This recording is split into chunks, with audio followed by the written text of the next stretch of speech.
சரக்கு வித்து சம்பாதிக்கிறது மகா பாவம்.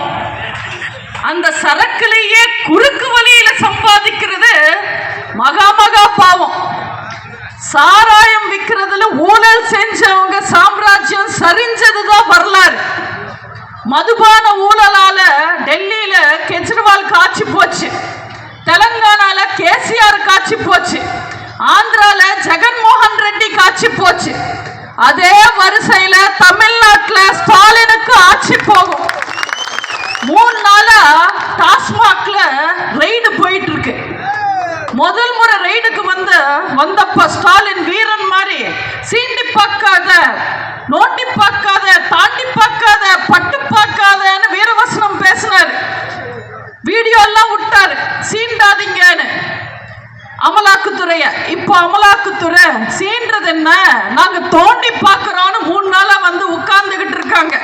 அவரை விட ஸ்டாலின் நினைச்சா இன்னும் பாவமா இருக்கு. ஏன்னா அவருக்கு ஹிந்தி இல்ல, தமிழே ஒழுங்கா தெரியாது. இவர் எப்படி பொழைக்க போறாரு? குடியால ஸ்டாலின் தமிழன் வீட்டையும் தமிழ்நாட்டையும் கெடுத்தாரு. அதே குடி ஸ்டாலினோட ஆட்சிய கெடுக்க போகுது. நீங்க எல்லாரும் பார்க்க போறீங்க. விசு சார் சொன்ன மின்சாரம் கூட தொட்டு பார்த்தாதான் ஷாக் அடிக்கும். ஆனா இந்த திருட்டு திமுக ஆட்சி காலத்துல கரண்ட் பில்லையோ இல்ல குடுகுடுன்னு ஓடுற மீட்டரையோ உத்து பார்த்தாலே ஷாக் அடிக்கும். ஸ்டாலின் பத்தி, ஒரு ஆள்ற முதலமைச்சர் பத்தி இப்படி பேசுறதுக்கு எனக்கு வெக்கமா வேதனையா தான் இருக்கு. தமிழ்நாட்டுல இன்னைக்கு முதலமைச்சரா இருக்கிறது யாரு? ஒரு துண்டு சீட்ல வாஸ்கோட காமான்னு எழுதி கொடுத்தா கூட பார்த்துட்டு வாசுதேவ கவுண்டர்னு படிக்கிற ஒரு ஆளு. இவர் தமிழனை காப்பாத்துவாரா, தமிழ் மொழி காப்பாத்துவாரா, தமிழ்நாட்டு மக்களை காப்பாத்துவாராம்.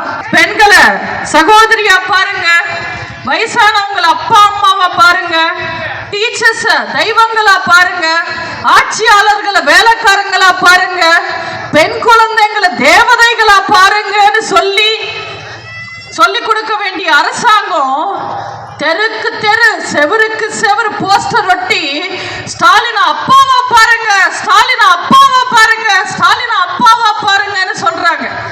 பிச்சைக்காரனுக்கு தெரியும் சோர் போடுற மனசு, பசி தீக்கிற மனசு, அன்பு இருக்கிற இடம் அம்மா மட்டும்தான்.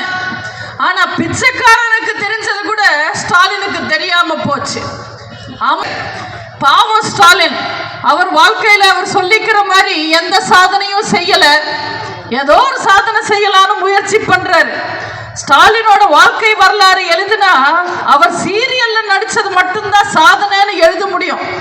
அதுவும் சாதனையா சோதனையான்னு நீங்க தான் சொல்லணும். அதனால 71 வயசுல அப்பா ஆயிடலான்னு சாதனை செஞ்சிடலான்னு பிளான் பண்றாரு. பாவம் நம்ம துண்டு சீட்டு முதல்வருக்கு தெரியல. அந்த விஷயத்துல ஏற்கனவே ஒருத்தர் சாதனை பண்ணியிருக்காரு, ராம்ஜித் ராகவ். 94 வயசுல அப்பா இருக்காரு. அது தெரியாம புது சாதனை நினைச்சுக்கிட்டு ஸ்டாலின் ஏதோ பெணாத்திக்கிட்டு இருக்காரு. பேரம் பேத்தியை எடுத்ததுக்கு அப்புறம் அப்பா ஆகணும்னு ஆசைப்படுற ஒரே தமிழ்நாட்டு முதல்வர் ஸ்டாலினா தான் இருப்பார். நாங்க பத்திரமா பாதுகாத்து கட்டி காத்த தமிழ்நாட்டுல இந்த இன்னைக்கு கஞ்சாயும் சாராயத்தையும் விற்கிற ஸ்டாலின் அல்ல அப்பா ஆக முடியுமா? அனைத்து மகளிர் போலீஸ் ஸ்டேஷன் கொண்டு வந்து தமிழக பெண்களை காத்து அம்மா ஆனாங்க எங்க தலைவி. கட்சிக்காரனை காப்பாத்த பாதிக்கப்பட்ட பொண்ணோட எஃப்ஐஆர் லீக் பண்ற ஸ்டாலின் அல்ல அப்பாவாக முடியுமா? பொண்ண தொட்டா அவன் எவ்வளவு பெரிய சாரா இருந்தாலும் மோரா இருந்தாலும் எவனா இருந்தாலும் டார் ஆயிடுவான்னு பயப்படுத்தி அம்மா ஆனாங்க எங்க தலைவி. பாலியல் குற்றவாளி வீட்டுல பிரியாணி சாப்பிட்டவன் எல்லாம் அமைச்சரா வச்சிருக்கிற நீங்கெல்லாம் ஸ்டாலின் எல்லாம் அப்பா ஆயிட முடியுமா? போற இடத்துல எல்லாம் பில்டப் கொடுக்கிறாருங்க. ஒரே பில்டப் தான். எந்த மீட்டிங்ல பார்த்தாலும் நான் போற இடத்துல எல்லாம் கூட்டத்துல இருந்து என்ன அப்பா அப்பான்னு கூப்பிடுறாங்க. எவனோ கூட்டத்துல இருந்து டோப்பா டோப்பான்னு கத்திருக்கா, அது இவருக்கு அப்பா அப்பான்னு காதுல விழுந்திருக்கு. பாதகம் செய்பவரை கண்டால் நாம் பயம் கொள்ளலாகாது பாப்பா.